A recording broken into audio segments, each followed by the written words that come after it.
సుమారుగా 2000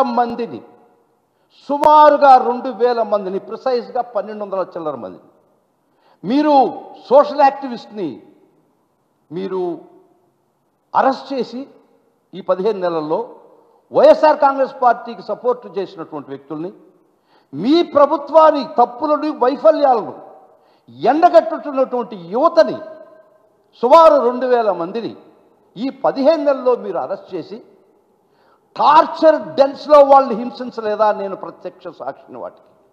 మీరు రుజువులు అడిగితే తీసుకొస్తాను. ఒక్కొక్క సోషల్ యాక్టివిస్ట్ మీద మినిమం 10 కేసులు అక్రాస్ ది స్టేట్, ఈ రాష్ట్రం అంతా తిప్పినటువంటి వైన మీద కాదా అని అడుగుతుండా. అది చాలదా మీకు? ఇంకా మీ మనసు మీరు చల్లారలేదా? మీ మనసు మీకు ఇంకా చాలలేదా? మీ హింసా ప్రవృత్తికి 15 నెలలుగా మీ వైఫల్యాన్ని ఎవరైతే ఎండగట్టారో వారి యొక్క గొంతు నొక్కే పరిస్థితికి మీరు దిగజారి ఈ రాష్ట్రాన్ని ఒక నియంత పాలన కింద గొడుగు కింద తీసుకొస్తున్నటువంటి ప్రయత్నం. ఈరోజు సోషల్ మీడియా యాక్టివిస్టుల మీద మీ గొడ్డలి వేటు పడుతుంది. రేపు ఇంకొక గ్రూప్ ట్రేడ్ యూనియన్ మీద పడుతుంది, రేపు ఇంకొకరి మీద పడుతుంది, రేపు ఎన్జిఓల మీద పడుతుంది, రేపు ప్రజా సంఘాల మీద పడుతుంది. అందరూ సంఘటితమై అందరూ మనం వ్యతిరేకించకపోతే ఈ చట్టం, this is the draconian law what they are going to bring in. అటువంటి ప్రయత్నాన్ని మనం ప్రజాగళం ద్వారా, ప్రజా యొక్క అభిప్రాయం ద్వారా మనం చెప్పుకోలేకపోతే, మీకు తెలుసు హిట్లర్ గెస్టాపో అనేటువంటి పోలీస్ వ్యవస్థ పెట్టుకొని నాజీ రెజీమ్లో జర్మనీలో సెకండ్ వరల్డ్ వార్ టైంలో ఆయన చేసిన దురాఘాతాలు, ఒక్కొక్క గ్రూప్ విభజించి సమాజాన్ని ఒక్కొక్కరిని ఒక్కొక్క టైంలో గ్యాస్ చేంబర్స్కి పంపిస్తున్నటువంటి వైన మీకు అందరికీ తెలిసిన విషయం. అప్పుడు ఫస్ట్ వాళ్ళు నాజీలు జ్యూస్ కోసం వస్తారు, యూదుల కోసం. వాళ్ళని పట్టకపోయి ఆ గ్రూపును పోయి గ్యాస్ చేంబర్లో చంపిస్తున్నప్పుడు పక్కన సోషలిస్టులు మనల్ని కాదు కదా, యూదులను మాత్రమే కదా అనుకున్నారు. వారు వంత అయిపోయిన తర్వాత సోషలిస్ట్ కోసం వస్తారు. సోషలిస్టులు కూడా ఇదే విధంగా హింసిస్తుంటే పక్కన కమ్యూనిస్టులు ఉండేవాళ్ళు, వీళ్ళు సోషలిస్టులనే పట్టకపోతున్నారు కదా, మనల్ని కాదు కదా అని వెయిట్ చేశారు. తర్వాత వీళ్ళ పని అయిపోయింది. ట్రేడ్ యూనియన్ కళ్ళప్పకి చూస్తున్నారు, మనల్ని కాదు కదా, వాళ్ళని కదా ఈ హింసకు గురి చేస్తున్నదని. ఫైనల్గా ట్రేడ్ యూనియన్ కోసం వచ్చినారు, వాళ్ళని కూడా ఇదే హింస చేస్తుంటే ప్రజలు చూస్తావు కళ్ళప్పకి చూస్తున్నారు, మనల్ని కాదు కదా అని. ఆఖరికి నీ దగ్గరికి వచ్చి నిన్ను హింస చేసి నిన్ను గ్యాస్ చేంబర్కి పంపించేటప్పుడు నీ పక్కన ఎవ్వరూ లేరు ఎందుకు దురాగతం అడిగేదానికి.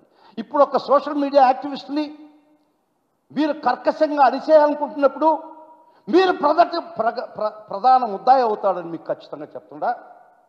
దీనిలో ముఖ్యంగా మిస్ఇన్ఫర్మేషన్, ఈ జియోలో మిస్ఇన్ఫర్మేషన్ స్ప్రెడ్ చేసిన వాళ్ళ మీద మనం ఏ విధమైనటువంటి చర్యలు తీసుకోవాలి, కొత్త చట్టంలో ఏ విధంగా పదునైనటువంటి మనం లా తయారు చేయాలని మీరు ఒక క్లాజ్ పెట్టున్నారు మీరే, రిగార్డింగ్ స్ప్రెడ్డింగ్ ఆఫ్ మిస్ఇన్ఫర్మేషన్. ఇదే నిజమైతే మీరు ఎలక్షన్స్ ముందర ఒక్కసారి జూమ్ చేసి చూడండి ప్రజలారా, మీడియా మిత్రులారా జూమ్ చేయండి, ప్రజలందరికీ తెలవాల్సినటువంటి పరిస్థితి. మీరు పాస్ చేసినటువంటి మిస్ఇన్ఫర్మేషన్, మీరు స్ప్రెడ్ చేసినటువంటి కెనాట్స్, మీరు స్ప్రెడ్ చేసినటువంటి అబద్ధాలు, పచ్చి అబద్ధాలు ఒక్కొక్కటిగా తీసుకుంటూ చెప్తాను వస్తున్నాను. మీరు ఈ రాష్ట్రంలో 33,000 మంది సుమారు 30,000 మంది ఎవరో నీగా సంస్థ నా చెవులో చెప్పారు ఢిల్లీ నుంచి అనేది పచ్చి అబద్ధం కాదా? ఎలక్షన్ ముందు నేను మీకు చెప్పింది. ఈరోజు మీరు చెప్పినటువంటి మాట మీద కట్టుబడి ఉన్నారా? ఎక్కడికి పోయినారు 30,000 మంది అమ్మాయిలు మాయమై? ఇది మిస్ఇన్ఫర్మేషన్ కాదా? పోయిన ప్రభుత్వం మీద మీరు బురదలు కాదా?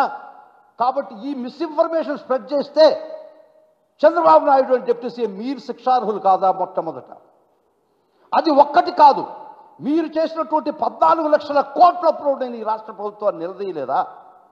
మీరు ఈ రాష్ట్ర ప్రభుత్వం రాష్ట్రాన్ని శ్రీలంక చేస్తున్నది వచ్చి పచ్చి అబద్ధాలు చెప్పలేదా? అది మిస్ఇన్ఫర్మేషన్ కాదా? యాక్చువల్ అప్పు మీ పాత అప్పులతో కూడా కలిపి సుమారు 5 లక్షల కోట్ల అప్పులుంటే స్పెసిఫిక్గా 4,90,00,000 అప్పు ఉంటే మీరు ఒక ఆయన 14 లక్షలు, ఒక ఆయన 11 లక్షలని మీరు మిస్ఇన్ఫర్మేషన్ స్ప్రెడ్ చేసింది మీరు కాదా? మీరు శిక్షార్హులా కాదా? మీకు అధికారం ఉందని మీరు తప్పించుకుంటారా? ఒక్క మాట అడుగుతున్నా చంద్రబాబు నాయుడు గారు మిమ్మల్ని. తర్వాత ల్యాండ్ టైటిలింగ్ యాక్ట్ తీసుకొచ్చారు. ఈ భూమి మీది కాదు, మీకు కాకుండా చెందద్దని మీరు మిస్ఇన్ఫర్మేషన్ ప్రజల్లో నాటారా లేదా? ఆ విధంగా మీరు అధికారంలోకి వచ్చారా లేదా? ఇసుక ఉచితం, ఇసుక దోచేస్తున్నారని మీరు ఇంకొక మిస్ఇన్ఫర్మేషన్ స్ప్రెడ్ చేశారా లేదా? మీరు ఇట్లా ఏది నిజం ఏది అబద్ధం అని మీకు ఇప్పుడు సర్క్యులేట్ చేస్తాను మీడియా మిత్రులారా, ఖచ్చితంగా మీరు చూడండి. మిస్ఇన్ఫర్మేషనే మీరు ప్రాతిపదికగా తీసుకుంటే మొదటి ముద్దాయి చంద్రబాబు నాయుడు అవుతాడు దీనిలో. అసలు let us come to the actual law.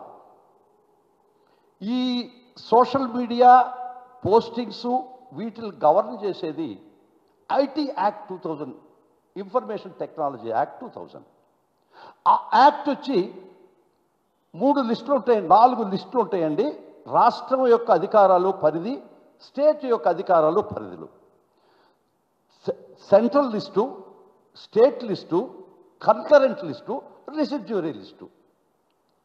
Central లిస్టులో ఉన్నటువంటి యూనియన్ లిస్టు, సెంట్రల్ లిస్టులో ఉన్నటువంటి అంశాలు ఖచ్చితంగా సెంట్రల్ గవర్నమెంట్ మాత్రమే దాన్ని చట్టాలు చేయగలుస్తుంది. స్టేట్ లిస్టులో ఉన్నటువంటి అంశాలు స్టేట్కి అధికారం ఉంటుంది చట్టాలు చేయడానికి. 3 కన్కరెంట్ లిస్టులో ఉంటే ఇద్దరికి అధికారం చేయడానికి చట్టం. కానీ సెంట్రల్ గవర్నమెంట్ చేసిన చట్టాన్ని మీరు తీసుకొచ్చే amendment should not offend it. దాన్ని నీరుగార్చేదానికి స్టేట్కి అధికారం లేదు కన్కరెంట్ లిస్టులో ఉండిన ఆ subject. Law and order, I know that it is in the concurrent list. You got the leverage also to do to certain extent. అంతేగాని సెంట్రల్ గవర్నమెంట్ పెట్టేటువంటి చట్టాలను మీరు తిరగరాసేదానికి మీకు though it is in the concurrent list మీకు అధికారం లేదు కదా. కానీ ఐటీ యాక్టు రెసిడ్యూరీ లిస్ట్లో ఉంది. రెసిడ్యూరీ లిస్ట్ అంటే ఓన్లీ యూనియన్ గవర్నమెంట్ మాత్రమే దీనిలో చట్టం చేయగలుగుతుంది. అటువంటి పరిస్థితుల్లో మీరు సోషల్ మీడియా పోస్టింగ్స్, దాని యొక్క అబ్సీనిటీ, దాని యొక్క misinformation, everything is guided by IT act. IT యాక్ట్లో సెక్షన్లు ఉన్నాయి, చట్టాలు ఉన్నాయి. అది రెసిడ్యూరీ లిస్ట్లో ఉంది. రాష్ట్రానికి ఏమాత్రం దాన్ని టింకర్ చేసేదానికి హక్కు లేదు, దాన్ని టచ్ చేసే హక్కు స్టేట్కి లేదు. అంటే మీరు ఆంధ్ర రాష్ట్రాన్ని రాజ్యాంగ పరిధిలో నుంచి తీసేసుకొని యూనియన్ ఆఫ్ స్టేట్లో నుంచి మేము సపరేటు, మాకు ఒక సపరేట్ రాజ్యాంగం, మాకు central list, state list, concurrent list, residuary list పనిచేయవు, మాకు ఒక లిస్ట్ ఉంది, ఆ లిస్టు ప్రకారం మేము పోతామని మీరు చెప్పదలుచుకున్నారా? When it's a matter is IT Act is in residual list, how could you touch it? How could you meddle it? How could you tinker it? మీరు మార్పు తీసుకురావాల్సింది ఐటీ యాక్ట్ మాత్రమే. అది మీ చట్ట పరిధిలో లేదు రాజ్యాంగం ప్రకారం. అయినా మీరు టచ్ చేస్తున్నారంటే మీ యొక్క అవివేకమా, లేకపోతే దురాశ, లేకపోతే ఇంకొక ఆలోచన, దుర్మార్గమైన ఆలోచనతో మీరు ముందర పోతున్నారు. అది నాకు మటుకు ప్రస్తుతానికి అర్థం కావటం లేదు. So you cannot meddle, you cannot tinker, you cannot look at the subject that is in the residuary list where IT act is in the residuary list. మీరా దీన్ని టచ్ చేయగలిచేది. ముఖ్యంగా అది కూడా వద్దు. మార్చి 25వ తేదీ ఈ సోషల్ మీడియా యాక్టివిటీస్ మీద supreme court వారు యూనియన్ గవర్నమెంట్ ఒక ఆదేశం ఇచ్చింది. మీరు గైడ్ లైన్స్ ఫామ్ చేయండి, ఫ్రేమ్ చేయండి, ఏ విధంగా ఎంతవరకు నియంత్రించగలుస్తామో ఆ విధంగా నియంత్రిస్తాం అని. Because that matter is in the residuary list, because it deals with IT act. అప్పుడు గౌరవ సుప్రీంకోర్టు వారు మార్చి 25వ తేదీ యూనియన్ గవర్నమెంట్కి డైరెక్షన్ ఇచ్చింది. మీరు ఫార్మ్ చేయండి గైడ్ లైన్స్, తర్వాత నవంబర్లో మా ముందర ఉంచండి అని సుప్రీంకోర్టు వారు గైడ్ లైన్స్ ఇచ్చింది. సుప్రీంకోర్టు వారు తీర్పు ఇచ్చింది. ఈ లోపల తగుదనమ్మా అని మీరెట్ట how could you put your finger in to that when the matter is being seized by the supreme court. ఇది సుప్రీంకోర్టు వారు గౌరవ సుప్రీంకోర్టు వారి పరిధిలో ఉంది. సుప్రీంకోర్టు వారు యూనియన్ మధ్యలో జరుగుతుంది. యూనియన్ గవర్నమెంటు సుప్రీంకోర్టు వారు యూనియన్ గవర్నమెంట్ ఆదేశించారు. రేపు నవంబర్ లోపల మీరు గైడ్లైన్స్ ఫార్ములేట్ చేసి మా ముందర ఉంచండి. ఇది పరిస్థితి. ఇది మీకు తెలియకనా, తెలుసుకున్నా తెలియనట్టు నటన. You cannot touch it because the matter is being seized by the honourable supreme court and it is posted in the month of November. Because that is subject. ఈ సబ్జెక్టు రెసిడ్యూరీ లిస్టులో యూనియన్ మాత్రమే touch చేయగలిసింది. Union మాత్రమే చట్టాన్ని మార్పు చేయగలిసింది. Government of India ఇది parliament parliament మాత్రమే ఈ చట్టాన్ని పాస్ చేయాలి. కానీ మీ యొక్క అసెంబ్లీకి రెసిడ్యూరీ లిస్టులో ఎన్ని చట్టం ఈ సంబంధించినటువంటి చట్టం మీరు ఈ గ్రూప్ ఆఫ్ మినిస్టర్ని వారిని పురమాయించి వారికి ఒక జియో ఇచ్చి ఈ 5 మందిలో ఒక్కరికైనా లా అండ్ లెజిస్లేచర్ ఉన్నారా? ఒక్క లా అండ్ లెజిస్లేషన్ మంత్రి కూడా దీనిలో ఉండాల్సిన అవసరం లేదా? ఈ subject it deals with the subject of law, making a new law. గృహమంత్రి, సివిల్ సప్లైస్ మంత్రి, అగ్రికల్చర్ మంత్రి, పంచాయత్ వీళ్ళ దీని చట్టాన్ని నిర్దేశించేది. హాస్యాస్పదం కాదా అని మిమ్మల్ని అడుగుతున్నా.